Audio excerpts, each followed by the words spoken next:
Well, hello everybody. Welcome to Aquarius Rising Africa. And it's wonderful Wednesday with double dose Jessie. So I always smile on these days because we're always seeing the comments and people buzzing in the chat rooms and everyone popping on as we get going. So it's always wonderful to see you. Thank you so much for joining us, everybody. And with our beautiful Jessie and Morna, of course. How are you guys? Is everyone well? We are doing great. Good. And what's Awesome. this? How's your week, Jess? Have you had any interesting things going on? Anything you want Oh, to been share with our good. viewers? Yeah, nice and relaxing. Yeah, just working on stuff behind the scenes and always um, working towards ends to help our survivors, our vets, and our champions. So I just encourage people to Absolutely. really, especially this time, the holidays, for any survivor, can always be a difficult time. That's where most time they're have more family time, but there's always stuff going on, so just be mindful to be in prayer for those Absolutely. around us. So Absolutely. Indeed. And as we're realizing more and more, there are so many around us yeah. that can certainly do with, even if it's just a word of kindness, makes a big Hmm. difference. Anyway, so we are still doing I think, part four now of the dark side of the gateway experience, or the gateway project, the gateway experience. Is that the same thing? uh, as far as I understand it to be, yes. Yeah, because Yeah, yeah, same. I hear some people call it project and experience. So I was just wondering if it is the same thing. Mona, you were saying something? Yeah, I think it's the same. Yeah, Okay. it's the same thing. Yeah. Yeah. Very interesting. Okay, Jess. So I'm going to hand over to you again, so you can continue with. We now. I don't know if any of our viewers have this document, but we are basically on now number 11, consciousness and energy. Yeah. So as we get into this now, a good way to describe what we're getting into is just really going to be the science of the spiritual world.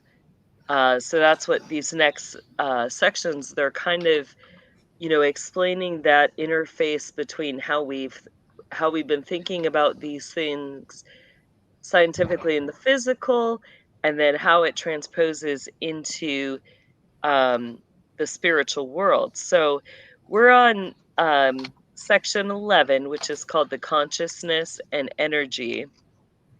So that's going to look at, you know, what we would call somebody's kind of perception of, how do they consciously view the physical and the spiritual world. And, it's important to realize that there's two different ways that we are conscious. We have a consciousness and an awareness, where we're able to think, we're able to receive, we're able to kind of output energy in in what we would call the physical reality when we're awake. But you also have a consciousness when you're asleep. So, there would be testing that would go on um, at both times to see, when are you conscious and how do you perceive during those times.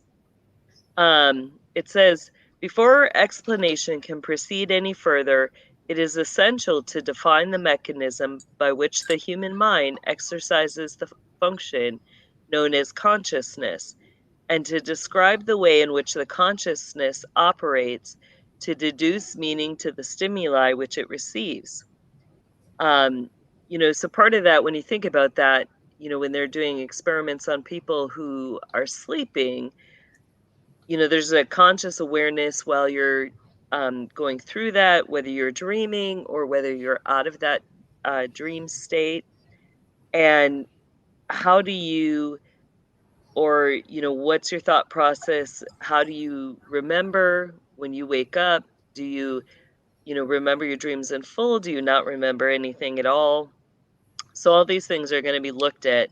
And it says to do this, we will first consider the fundamental character of the material world in which we have physical existence in order to accurately perceive the raw stuff with which our consciousness must work. So, the real world time frames, I'm just going to explain this as from my understanding as a child, is that you have physical locations. We've talked about the 4 military bases, each of those representing a different area within, we'll say, within the physical world. So each of those are going to have their own specialties, so when we start to break that down, as a child, you're taught to think of those 4 military bases as kind of being connected to the elements, connected to their area of magical focus, even though, that may not directly be looked at first glance, but, you learn which of those bases are connected to those elements and their place on what we would consider to be the pentagram, or in other words, the Solomonic magic symbol, which overall is going to be your entrance points in or out of the spiritual world. So there's always this overlap that you're taught to have in your mind when you think about those bases. And we kind of decoded it as the showing the Rosicrucian layman that each of those points on there, when you think of a cross, which in their world, that's the sign in which they're going to conquer. Well, what are they exactly conquering? Is it just physical territories? No, their goal is to conquer spiritual territories as well, which that's what feeds Satan's agenda, is that he wants to usurp the throne of God. So he has to be able to conquer both physical and spiritual territories. So when you think of that cross, you've got up top where you've got the northern base, over on this side, you're going to have that Maryland base, which is for water. You're going to have the southern base, which is for fire. Then you'll have the, other base, California base, which is for air. No, I'm sorry. Yeah, it goes. So you've got earth, you've got water, fire, air. And some of them, they purposely transpose the normal direction of things in elemental magic so that unless you're trained for it, you wouldn't understand how things are operating and working. So, kind of when you're learning that physical world, the physical world is defined in different areas. And so when you're defining in that, each base is going to have a name that you're taught. And when you're using that name for it, it's constituting the physical location of that base in the world. But each base also has a spiritual location. Thus, that's why it's also called, the California base is also called Neverland. Okay, the Florida base is also called Candyland. It goes on, where you have Oz, which is the spiritual location underground for under the Pentagon. But what's the above ground, the physical location?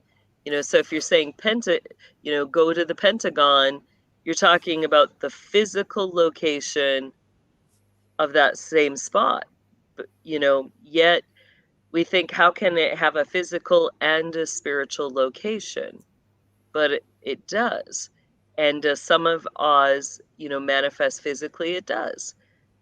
Do So you remember? I'm just wondering.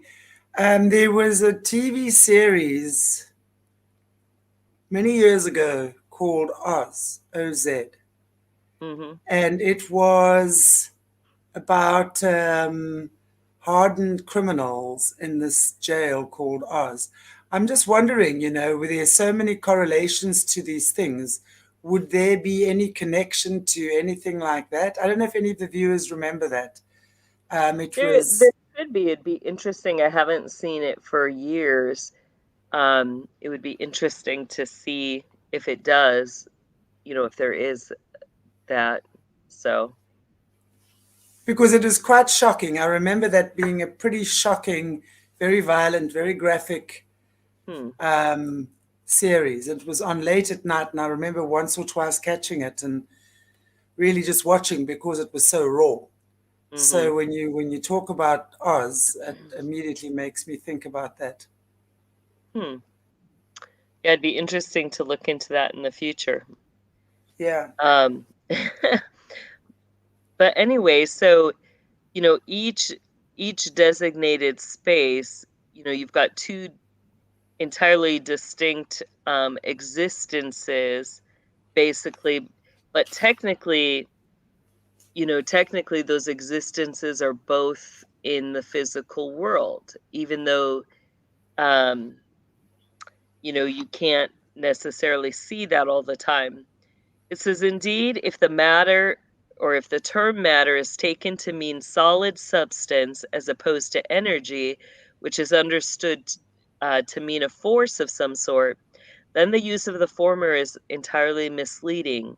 Science now knows that both the electrons, which spin in the energy field located around the nucleus of the atom, and the nucleus itself are made up of oscillating energy grids.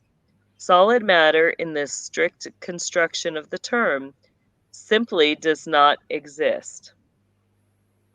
So, that's saying that, what is solid matter? It's simply the perception, between that physical and that spiritual reality. Rather, atomic structure is composed of oscillating energy grids surrounding by other oscillating energy grids, which orbit at extraordinary high speeds.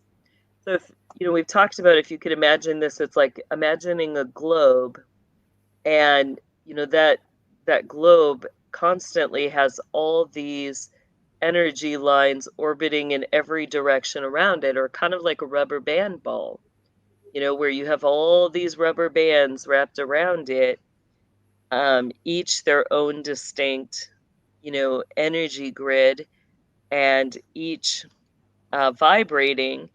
And it says that they vibrate, at 1022 hertz. Now, I'm going to kind of break a little secret here today, and this is going to really excite you, especially as we get on in this paper. But, what is the 10 with the 22 behind it, to the power of 22 hertz? I'm going to let you know that those powers are very important as we read through this and understanding something. And that is basically, those powers not only represent, the energy and stuff, but really they also, tell us at what degree level, like why does Freemasonry, why does illumination have degree levels? It's because it's based on how they perceive or where they're operating on that energy grid. So, so what does this say? It says the energy grid, which composes the nucleus of the atom, vibrates at approximately 22 hertz. So, that person that can access that point of vibration where, they're starting to enter into the spirit world, it can start before level 22, but, that degree is where, you have that awareness of it. And, your awareness of the oscillation, how many of those, rubber band balls or energy fields can you start to pick up? Okay, Yeah. so, a first degree Mason to a third degree Mason means that they're only picking up, the first degree can only pick up the physical world. The second degree can pick up 2 of those oscillations. So think about a 33rd degree now. You've got 33 of those points, dimensional axes that they can be aware of. Wow. Another way to explain it would be, when you start to think of it in different form, you have a hallway, you have 33 doors, they're able to enter into each of those spiritual dimensions separately, and the Through the spaces in different between them. doors. So how would they train? I mean, okay, let me just rephrase that. What you've been telling us in the past, the training that they obviously do, this would be as they increase their level of training, as they rise in the rank, so to speak, Mm-hmm. to first, to third, to 10th, to whatever it is, right, in the Masonic Right. degrees. That's then they've been able to master certain levels of energy work. Right. So they taught to work with energy and manipulate it, because that's not working with it. That's actually manipulating it, right? And then as they then learn how to manipulate it more and more and work on these various oscillations, right? Is that what they call they work with the various different oscillations, so they rise in their degree as Masons. Yeah? Is that what you're Yes. saying? Yep. Wow. So builders in the physical sense, but also builders in the spiritual sense. Yes, absolutely. Yeah. Good grief. So, it's important to keep that in mind as we continue on here, because that's going to kind of be the backbone for some of this next part. So let's skip down just a little bit. It says, a live human cell vibrates at approximately 10 to the third power. The point to be made is that the entire human being, brain, consciousness, and all, like the universe which surrounds him, nothing more or less than the extraordinary complex system of energy fields. The so-called states of matter are actually variances in the state of energy, and human consciousness is a function of the interaction of energy in 2 opposite states, motion versus rest, in a matter described in the following paragraphs. So we're going to start to get into now, energy in motion versus energy at rest. And, even starting at that third degree, it says a live human cell vibrates at approximately 10.3 hertz. So, when are you going to be conscious or able to consciously be aware of the energy within your own human cells? That's going to be at the third degree, where you start to have that self-awareness of your own energy. So as we get into this, the next section is called holograms, but I Jessie, would add some I'm more terms. sorry. That is so profound. I mean, you've literally given us the answer right there. And I'm sorry to interrupt you, but I simply had to say that, because I don't know if our viewers realize how important that is, what you've just said. It is literally unlocking their secrets, right? To understand when they've kind of like modeled themselves, if you will, against that and using that as their secret code, we understand what their powers are. It's that simple, right? Right. But then, of course, it's understanding what resides within those powers, because I'm sure those levels, let's say the 22nd degree, would have so many layers of whatever that entails, right? So it's all wrapped within each other. Right. And each one is more awareness. It has to start, with your consciousness for yourself and the direct energy within your body before you can then move outward, Yes, where you are consciously aware of the energy universally. absolutely. And then learning to control, learn to interact, learn to, as we get on, you'll see it gets more interesting because it goes beyond just the concrete physical to what's the ultimate. You have the eternal, where there's, limitless. Yeah. And then, of course, they would manipulate that energy according to the way they wanted to, if that makes sense. So that limitless ability that their subjects reach in these programs is then what they would manipulate to suit their nefarious needs. Am I right? In a way, yes. In a way, they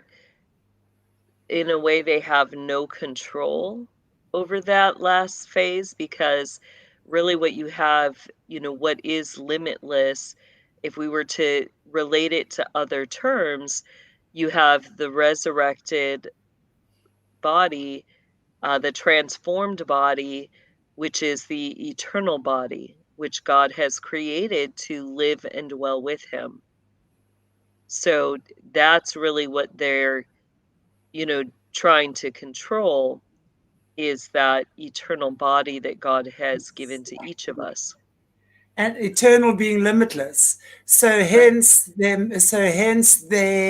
extreme measures of control and torture and rituals, etc., before the child is even, I mean, when the child is conceived, literally in some cases, they start with the trauma and the torture, because that is what keeps that feeling that you are limitless, if you understand what I'm saying. I'm not sure, I'm kind of grappling for words here at the moment, but they keep from the kids from a very young age, they keep them under control through pain and trauma, because what they've done here is they've seen what naturally occurs in the human energy or in the human body, and they're exploiting that to their own. Exactly. Yeah, it is a physical exploitation plus a spiritual exploitation. And how do they get away with it? They get away with it because of our amendments, that we have our first rights, that we have a right to religion, right? So they put all of that technically under religious, spiritual terms, which nobody has the authority to really control. Yet, then how can you have, this religion functioning within our U.S. military and government? That's exactly how they've been doing it and getting away with things, having then the military, the government being the enforcement, and the way that, ensures that they're able to practice their religion without any, basically limitations. And in that, we need to learn to start, instead of calling all this, spiritual or religious experiences, that's why I fought to, call this a system, because what we have happening is that we have a organized, coordinated system that is committing crimes against humanity, both physically and spiritually, and they need to be held accountable because it's not okay to, commit crimes against others. And because life is spiritual before we're physical, these guys know that. So, which is why I also think as part of the indoctrination, that they impose upon humanity, because most of humanity has forgotten that we are spiritual before we became physical, and then we become spiritual again, right? Back to God, it's spirit. So at the end of the day, it's like that part where humanity has forgotten that this is not the be all and the end all, although it's a very important link in our chain of as a soul, right? But at the end of the day, these guys have understood that to compromise us spiritually means they've compromised us physically, whether it's in our health or whether it's in our ability to have happy lives or whatever it is. They completely are masters at understanding how they know that the minute the spirit is compromised, it's a natural knock-on effect, if you will, that the physical body or physical experience, if you will, is then compromised as well.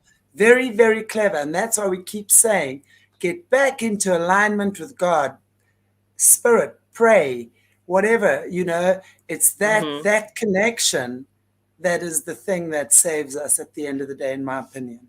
Yeah, absolutely.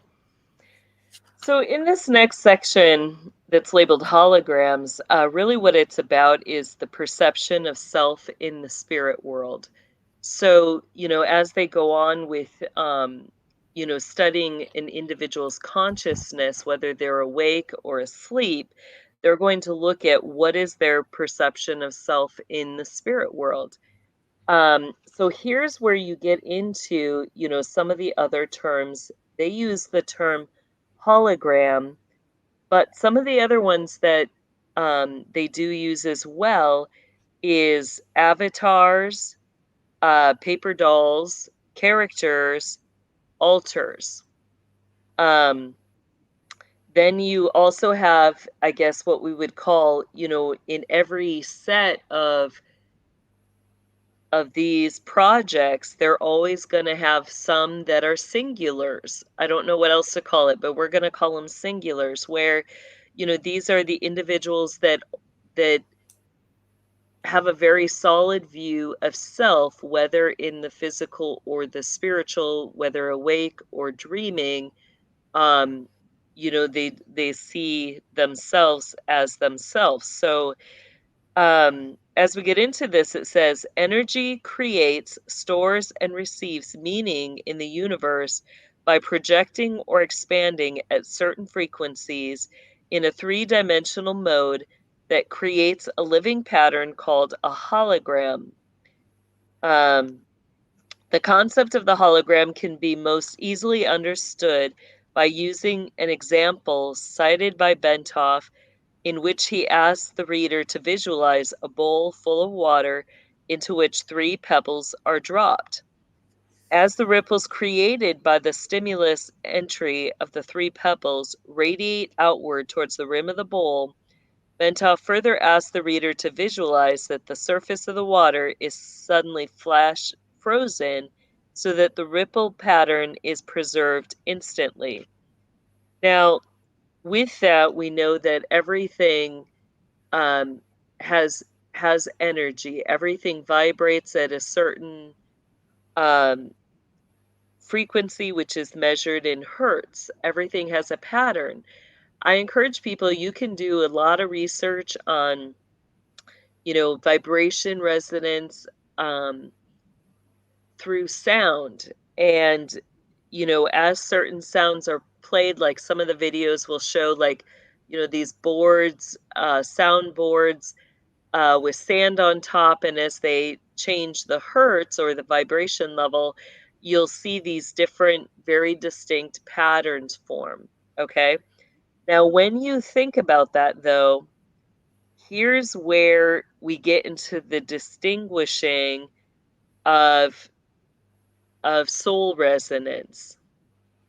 That, as they would do that, how would they know, which children they're using, where those children's soul resonates in which dimension?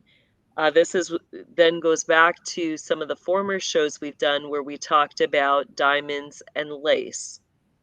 So, those patterns become reminiscent of lace or of diamonds, which is how they would, distinguish to be able to give a visual so that, they don't have to walk around and be like, hey, yo, what's your hertz? What's your energy? They don't want to admit those things out loud. Okay, so it's a very, secret, silent system. They want to walk into a room, and as you walk in that room, just by looking at people, looking at their attire, how they're dressed, you automatically know who's your level 1 and who's your above level 1, right? And you're going to associate. You're not even going to give more than a glance to those level 1s because you're far beyond that. You're going to go towards the individuals that are preparing themselves and are at the same level you are. So that becomes then some of the distinguishing. And it says then the ice is exposed to powerful coherent source of light such as a laser. So as we get into this, they're going to start to bring in that concept of the control and the use of light, that as you have this awareness to the different spiritual dimensions, if you're at the first dimension, you're just going to have awareness of that. But if how it builds is like, you can't just be, I mean, I guess you could just be aware of the second dimension. That's possible. But usually, if you're aware of the second dimension, you also are aware of the first dimension. Just like, somebody who's level 33 or degree 33, they're going to be aware of all 33 dimensions. Okay, so there's a building in that. But as that awareness grows, not only is there, the input, the awareness of that reality, but there also is an energy output. And that energy output, they're taught to have focused. What is that laser, that beam of light? Well, now we're starting to talk about energy weapons. And who's the energy weapon? What is the energy weapon? What is the source and the control of that energy? It's the individual who is consciously aware of it. Absolutely. So Okay, it's the person themselves. They are the weapon. Right, correct. So now you're going to get into where they begin to define that energy output. The first classification is that you've got limited.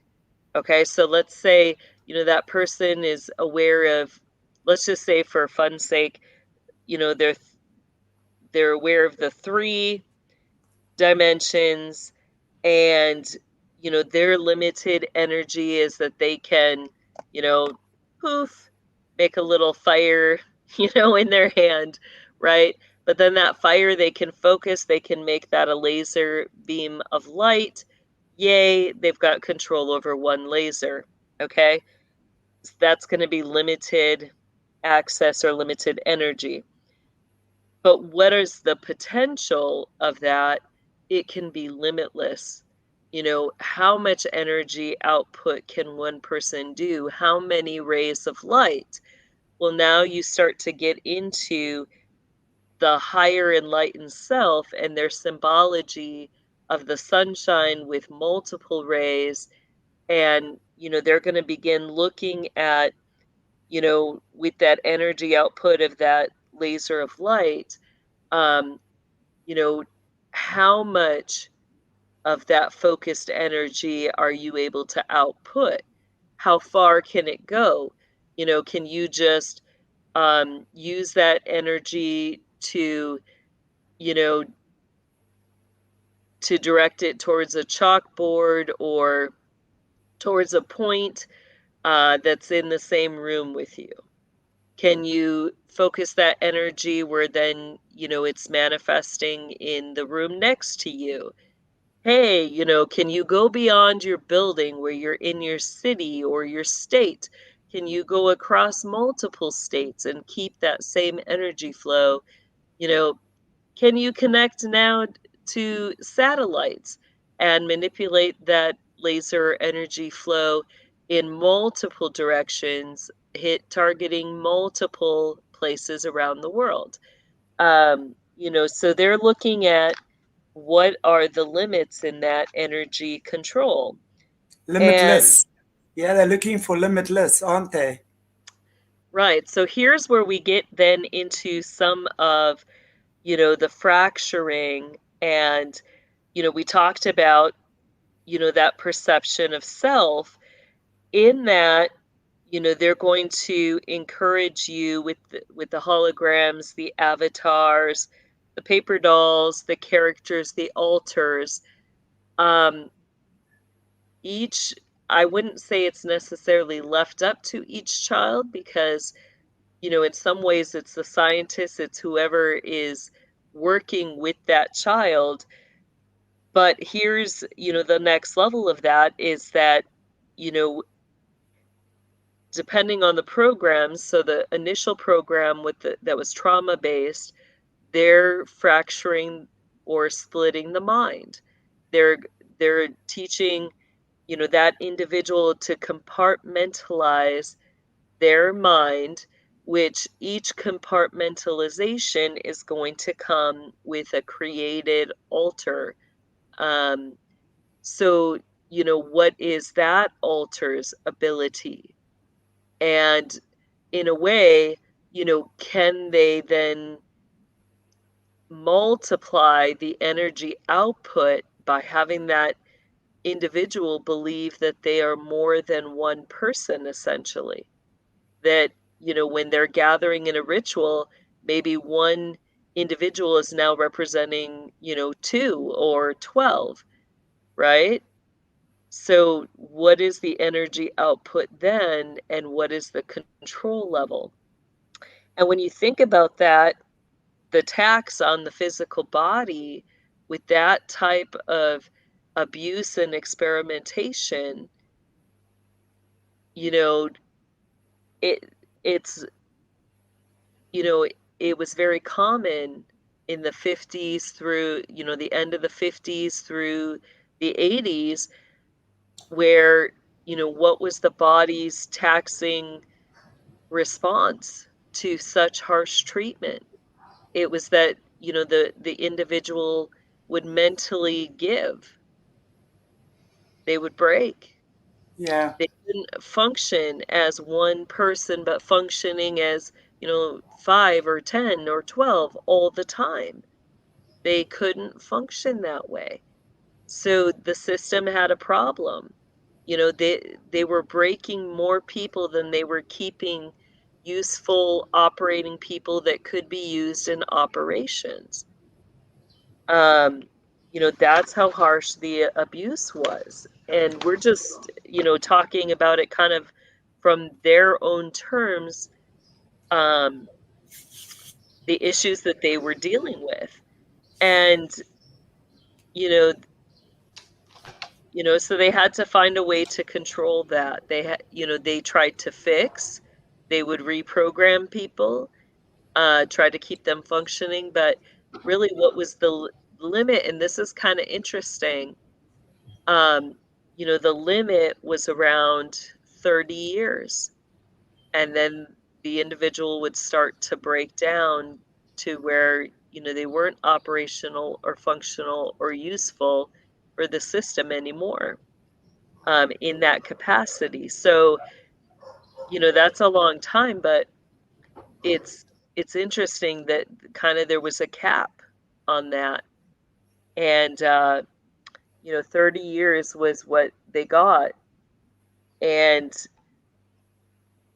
then they needed to find something different, which is where then the trauma-based programming was transferred by Aquino and others into the mind construct, where, what did they find was the base issue with, being able to use somebody beyond age 30, you know, because let's just say the programming broke down, no longer, was it hidden from your consciousness that you're not just one person, but you're, 30, because they would keep it where consciously, unless they were in control of the situation, you know, your self-awareness was just one at a time, one alter at a time were you consciously aware of.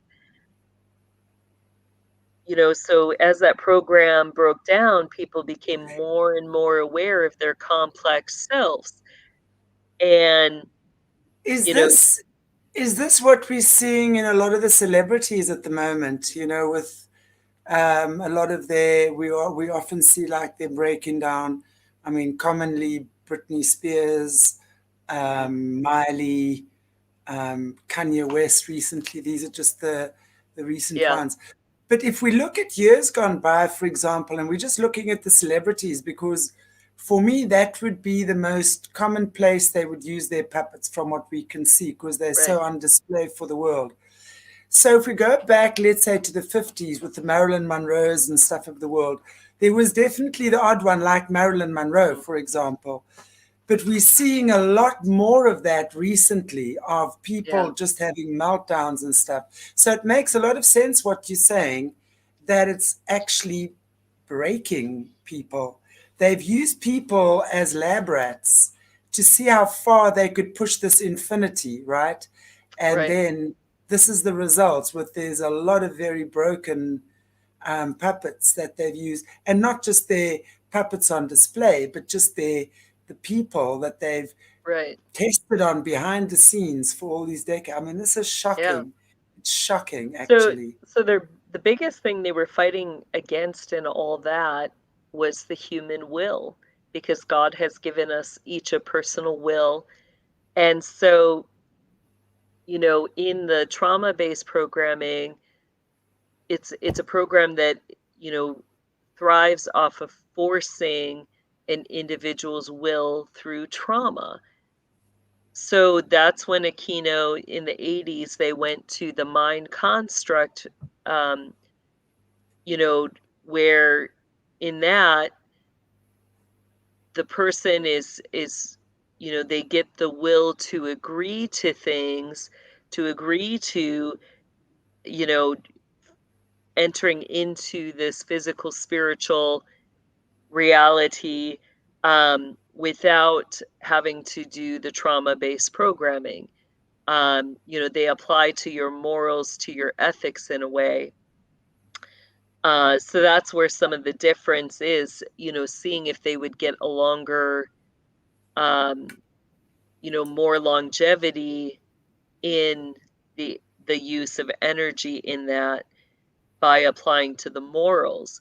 So in that too, we see the exchange or a difference starting to happen between the dark side of the system, being in control, and the light side then taking over to prepare humanity for, um, entering that space of higher enlightenment. Absolutely. So as we get to this next part, it's called the part encodes the whole. It says of further importance is the fact that even if we dropped a frozen hologram, which what's the hologram representing? It's that consciousness of self, the avatar, however you're perceiving yourself at the moment in that spiritual reality. The frozen, part is meant to help you visualize, that energy in a more solid form, where visually you're seeing all that energy not active, but you're kind of seeing it at rest. So it says, even if we were to drop our frozen hologram of the ripple pattern on the floor and broke it into a number of pieces, each individual piece would recreate the entire holographic image all by itself. Now, they didn't use that visualization when I was a child, a lot with people. What I saw was, they would use kind of that imagery of being in a mirror house where you see yourself, but then you're seeing all these different images of yourself within those mirrors. So it says the smaller the piece, the fuzzier and the more distorted it would be, resulting in holographic projection. But the fact remains that the whole projection would nonetheless be made. So you're going to see yourself in all those different mirrors. The closer the mirror is to you, the better you see the details of self. The more power, the more connected, the more energy you are. As you get further down, everything becomes more blurry, less control. And, so as we're visualizing that, this is where we get into what they call the hourglass, where you have the physical world starts down here at the bottom of the hourglass. And as you go from that physical world into the spiritual world, you have, where it gets a point where you have less energy. You start out with more energy. You have to learn to control that energy into a smaller amount. But then once you hit that line where you transfer from the physical into the spiritual, all of a sudden now that energy begins to broaden again. So, it's learning how to control that. Some of the other visualizations they'll use with that hourglass figure is the railroads, where you're in one spot, you're seeing the time or the horizon broaden out. So those are different ways, and that's, the compression and the expansion of energy is what they're looking at. And so, it says that, in those spaces you have energy that becomes more fuzzier, more distorted, which also means that you're going to have less control. And it says the key to creating any hologram is that energy in motion must interact with energy at a state of rest. So, you're always going to have that energy in motion, but where's the interaction point? It's right between that physical and that spiritual world. You've got energy both ways. Yeah.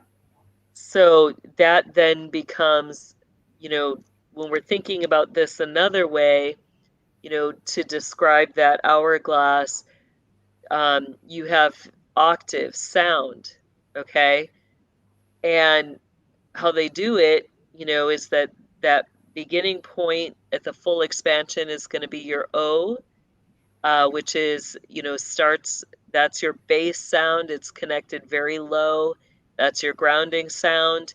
As you go up towards, this in-between space here that's getting less full, and then the space beyond it is going to be your Ma, and then you've got your Ra, which is the full release again. And what's that point right in the middle? And above and below, you have your sets, your stops. So as you're doing this visually, there's the sound or the physical component in that as well. So it says, in the foregoing example, the pebbles represent energy in motion, while the water, before it's agitated by the pebbles, represents energy at the state of rest.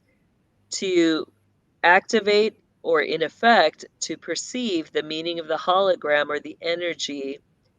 A coherent light source, such as a laser beam, must be passed through the interference pattern generated by the interaction between the moving energy and the energy at rest. So, whatever that interface is, and they've played with a lot of things. In the old days, what were the witches and warlocks trained to, use as that energy source, or that was not the energy source, but that place of rest for them to interact with, to gain access into that spiritual world. They used water, they used mirrors, they used doorways. Okay, so that interface can really be anything. When you get above a certain level, you don't even need anything per se, because you realize you're able to use physical reality itself as that resting spot, because you realize all the other dimensions and everything are moving around it. So the whole physical universe becomes that interface point. So they're looking at, what can you use for interfaces. Thus, you're gonna have training with the mirrors. Accessing the spiritual world through that. You're gonna have training using doorways, real physical doorways. You're gonna have the corridor. We got a car alarm. You're gonna have like a hallway or a corridor with lots of different doors. Um, so it depends on each of, I guess, what I would say too is that depending on the base, each base has its own program associated with it that's connected to a fairy tale. Each of those fairy tales are going to have different trainings, which, the majority of children going through these military programs will have a stint at each of those bases to learn, where do they operate best, where do they fit in, where should their training then continue.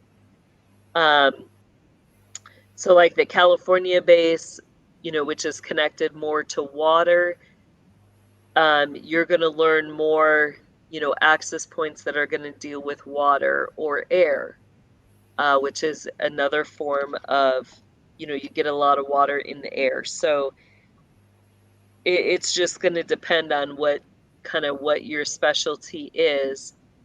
The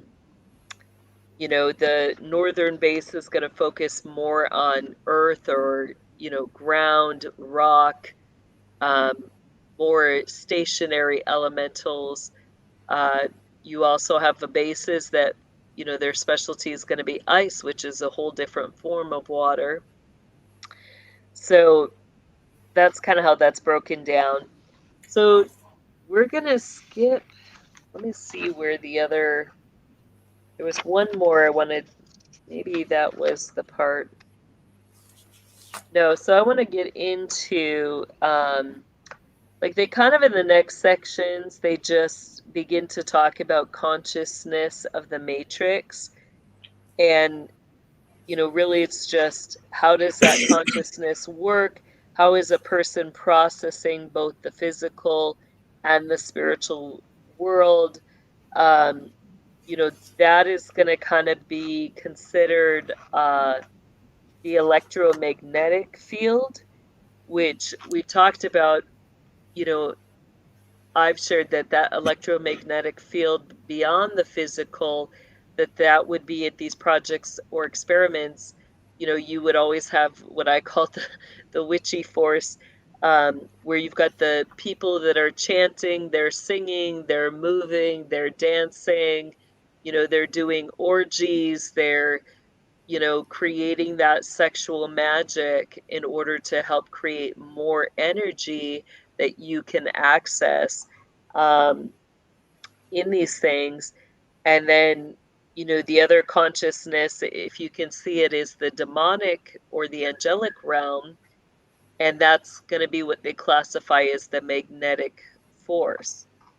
Within that, you always have negatives, you have positives.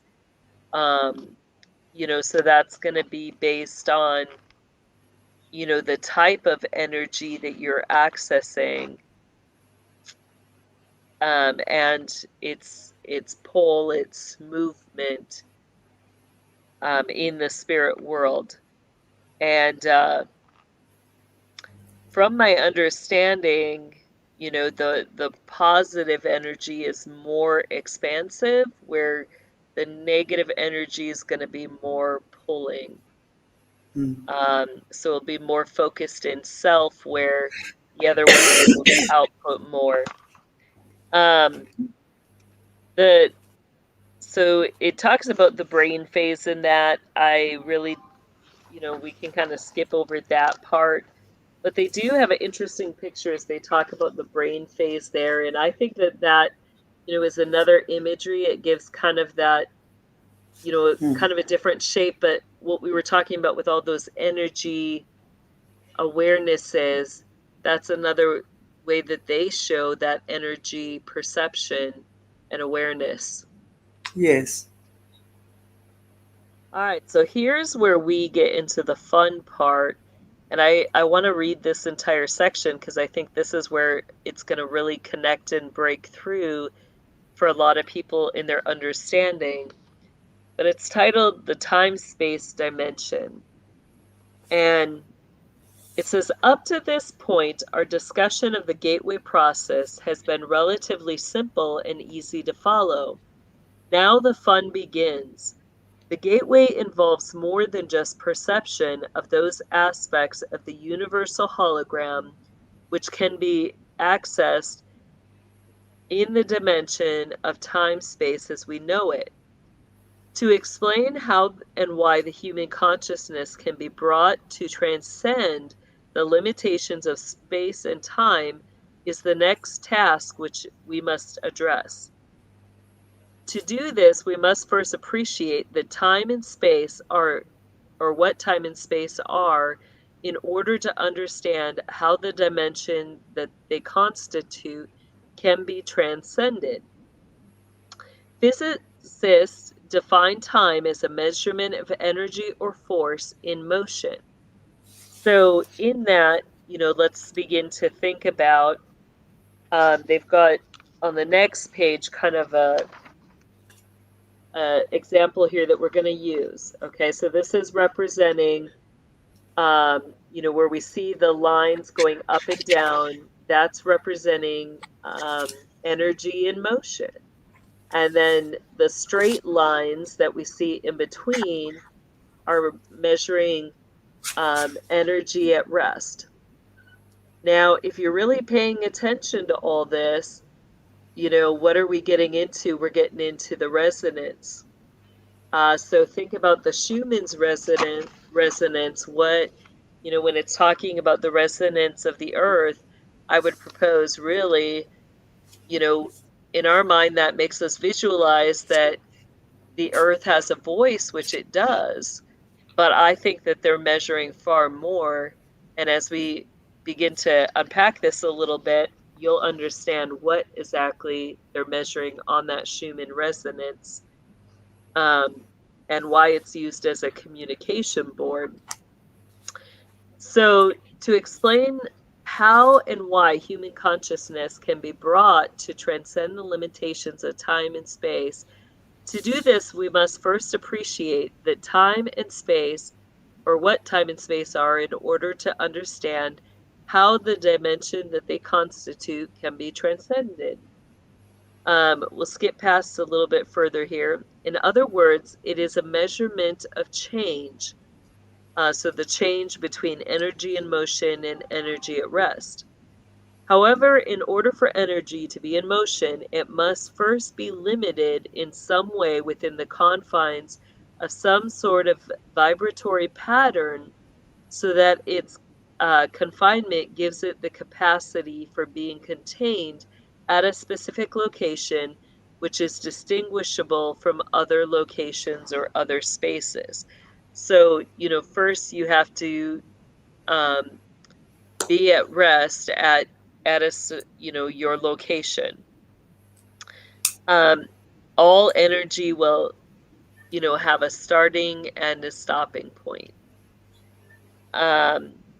in their experiments. So in this, I want people to really hear this. What is it saying is that first energy must be contained. Okay? But what does that propose to us? This is really important. When we think about it, because it's talking about limited and unlimited, what did we define as the unlimited state? It's the resurrected, the eternal state that resonates and moves with God, right? So we are, in a sense, when we are in Christ, we are in that eternal, limitless state. This is part of their programming, their understanding. Why don't they just, for the majority of their, training programming, why do they still allow Christianity and people to have a relationship with God? It's because that relationship leads you to that state of salvation or righteousness or relationship with God, where you begin to understand that eternal state that your body can be in.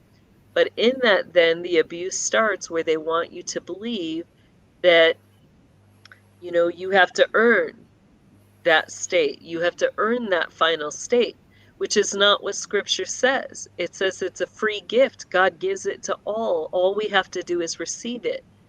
We have that free resurrected life that was purchased and bought for us through Jesus Christ, right? So they want you to believe that there are limitations on your eternal body. Here's the other thing. When we begin to think about, here's where they bring in that fear of death. What does the fear of death do? It keeps us in that limited energy state. We don't access the eternal state. We don't realize that literally, that eternal state is not accomplished once we die physically. We have that eternal state now. As hard as that is to believe, we have that eternal state now that we can access. And so they want us to have that fear of death. They want us to believe that there's a limit on our energy, and in that they control.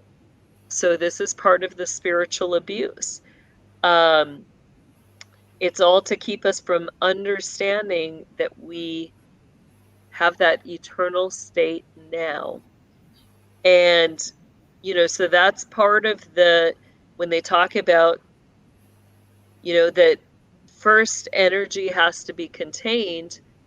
Well, here's the other thing in that, we are created in God's image, yet we are all bound the moment we're born to that sinful, that fleshly nature that has to be done away with, right?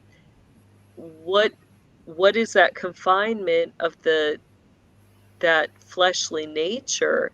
It's that, that limiting space, that our focus, our consciousness limits, that, we're just here in the physical. We don't see the fullness of our physical, spiritual body together. We separate. And so that's something that they do as well, is create that separated consciousness, where we believe that, here in the physical, we have limited energy, and in the spiritual, we have unlimited energy. They create that understanding. Exactly. What is the truth? the truth is that the moment we're born, we're created in God's image. And once we put to death that physical, limited consciousness, we then understand the fullness and can physically and spiritually walk out that unlimited awareness of self. So that's what they are trying to limit, all of that. It says, so let's go on here. So first they will confine, they're going to contain that understanding. Energy which is not confined is force without limit. Did you hear that? Energy that is not confined is force without limit, without dimension, and without the limits of form. Right? So why do they teach you that it's limited starting at a young age? Is so they can control, they can limit your physical, your spiritual body. They can limit the dimensions you can access, and they can limit the forms that you can take, which are, your physical form and your spiritual form. So let's get into some of their terms as they begin to give people access to their form. We have different states of matter. You have water in its liquid state. You have a gas state, which is the spiritual state.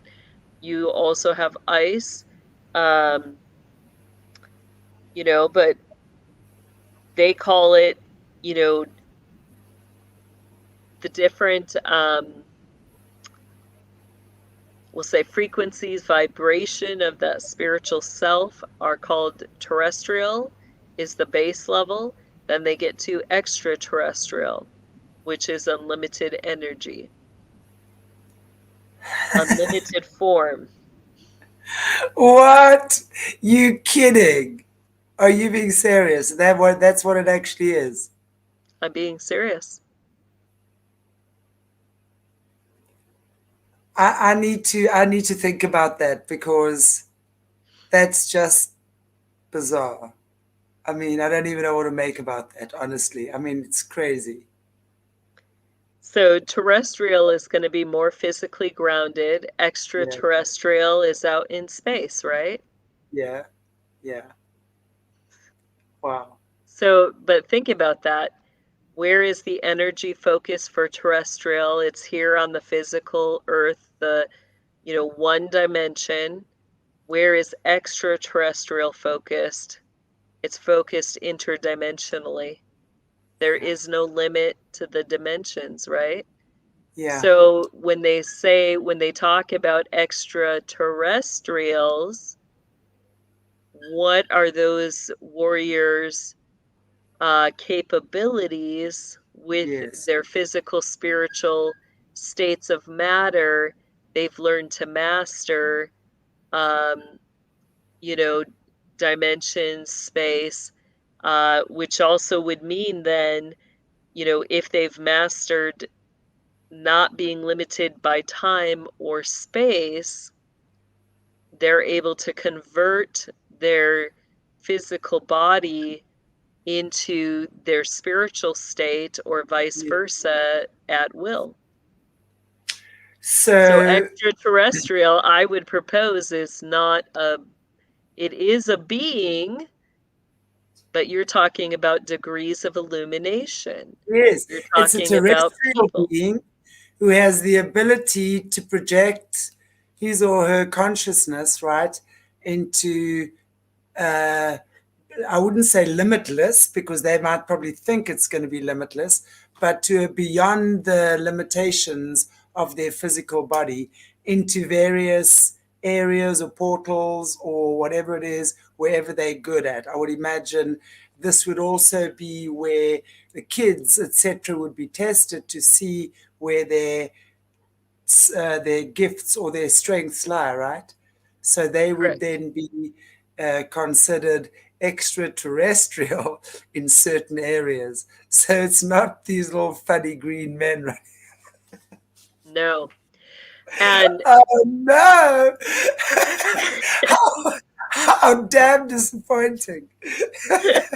And so its fullness, we've heard about the ghost warriors, those who can come through floors, those who can come through walls, those that can Michael Karkov. Yeah. And so how does that happen? It's technically their classification is extraterrestrial.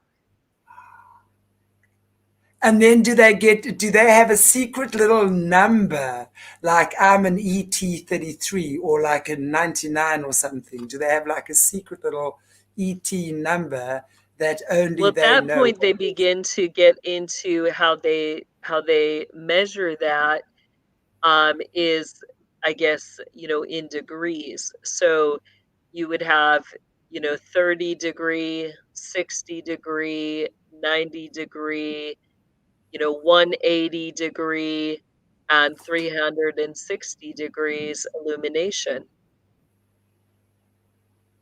So how illuminated are you? Okay, so who, according to what you understand, and this is purely out of curiosity, because I know we've got a double show today, and I don't want to tire you out. So maybe I'm not sure if we should take it over to the next channel later or whatever. We can discuss that. Let's finish this section and then we'll go to the next one. Yeah. So who, according to you, is the most highly illuminated, decorated illuminator on this planet?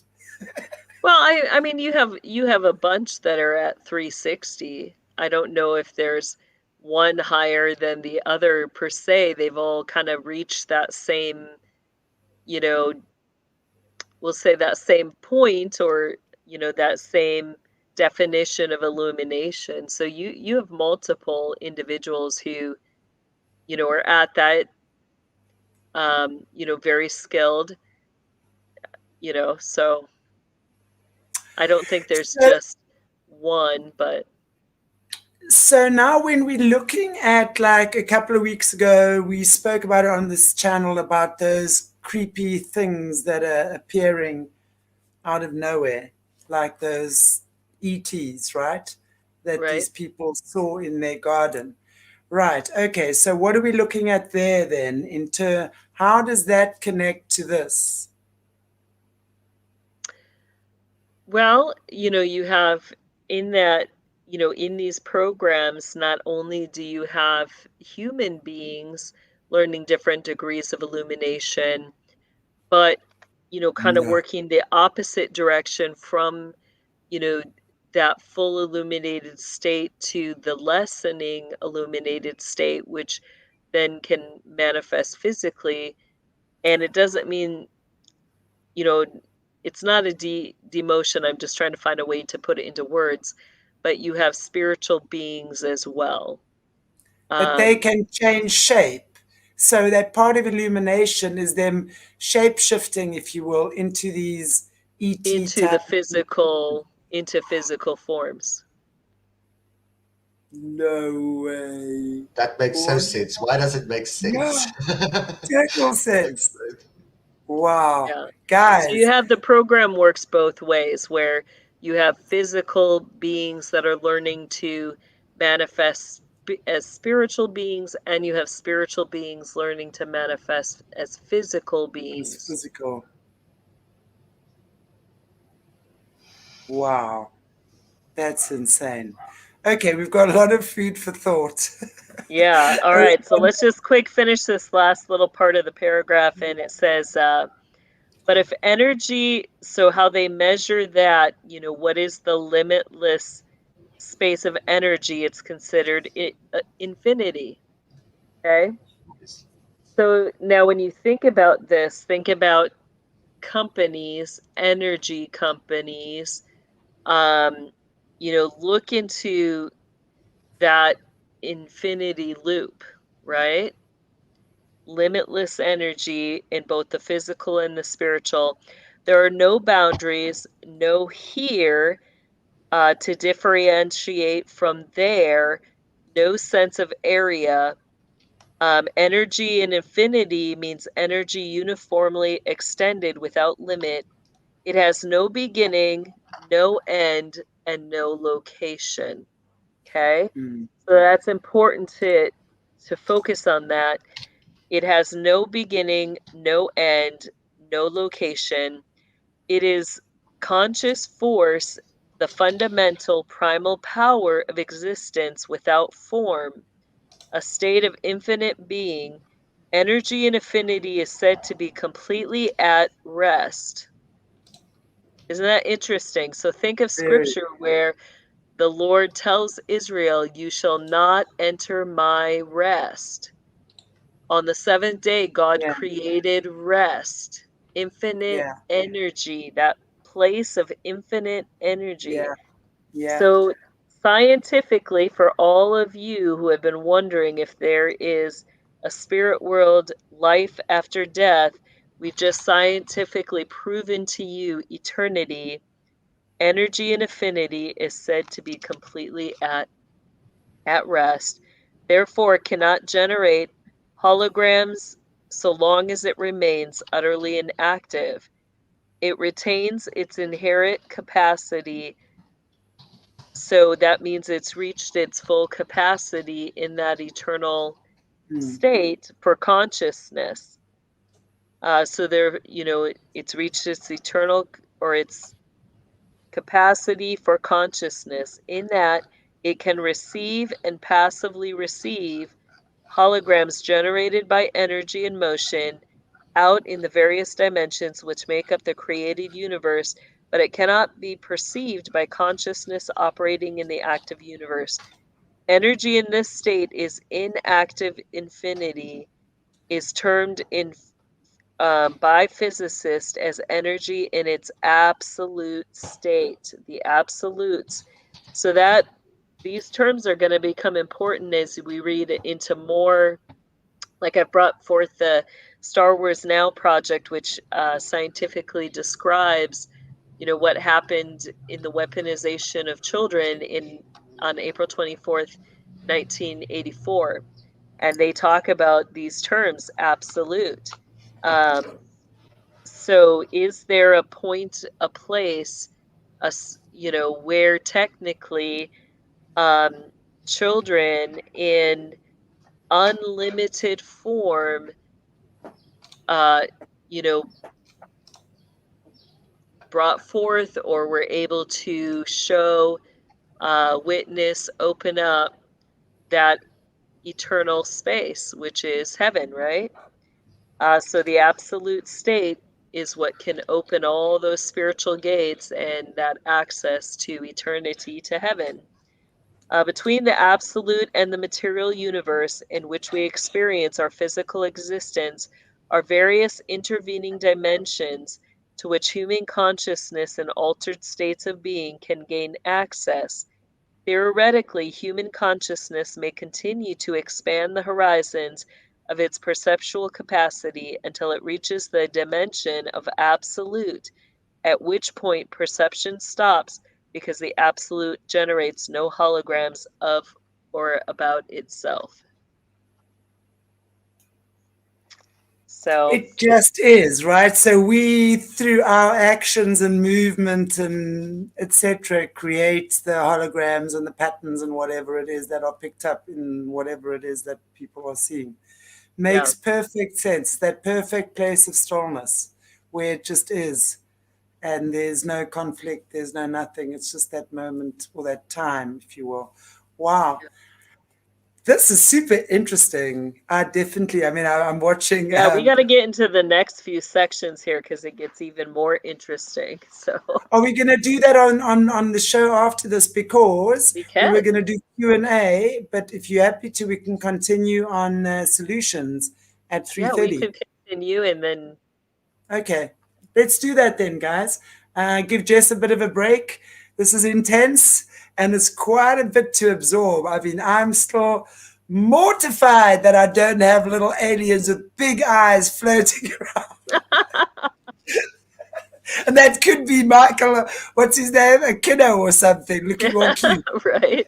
projecting himself like little Yoda or something. That's just terrifying. Can you imagine? Anyway, I guys. can imagine, yes. Usually there was a fee, fi, fo, fum that came with it, to cause fear. You never knew if he was coming himself or was he summoning a giant. What the hell was going on? Oh my gosh. Wow. Thank you so much, Evolving Sylvia. Really appreciate your sticker. Yay. Thank you so much. Guys, okay, we're going to take a little break. It is now 2:54 p.m. my time, which is, I don't know what time, Jessie, time it is there now. But we will, Just about 9 o'clock. okay, so 9:30 Central Time, 3:30 CAT time. Oh, Or GMT. not almost 9 o'clock Eastern time. Eastern, Eastern, yes. sorry. Eastern time. You see, I got it wrong, but don't worry, I'll eventually get it right. So Eastern time, 9:30 and 3:30 CAT or GMT +2. We'll see you guys back when we're going to take this further. We were going to have a Q&A with Jess. We will eventually get to that, but I know you guys all love that, but we will get there. But I really think this is super important and super, super interesting. So thank you so much. God bless you all. If we don't see you on the other side, then catch the recording later. But really enjoying what's being exposed here. So Jess, would you like to maybe just end off for us in prayer? Absolutely. Heavenly Father, we thank you for your amazing creation, that you have created us as physical and spiritual beings. I thank you that you have created us to be eternal, to be in that state where we have limitless life. We have abundant life, as your word for limitless is abundant. We thank you that you are a giver of life. And we just ask that you would help us to retain, help us to understand these truths. And we ask that you would help us to make a change, to make a difference with them as we bring this truth really to light before the world, Lord. We ask that you would remove all fear of death. We ask that you would give us that final victory, Lord. For your word says, O death, where is your sting? Where is the power? And the truth is that death has lost his sting. He has lost his power. And you have given us abundant life. We just thank you. We take hold of that today. And we ask that you would show us how to live according to your will. In Jesus' name we pray. Amen. Thank you. Amen. Thank you, Jess, so much. Thank you, guys. And we shall see you in 30 minutes or so on Solutions with Aquarius Rising Africa. Catch you later. Mwah. Thank you so much.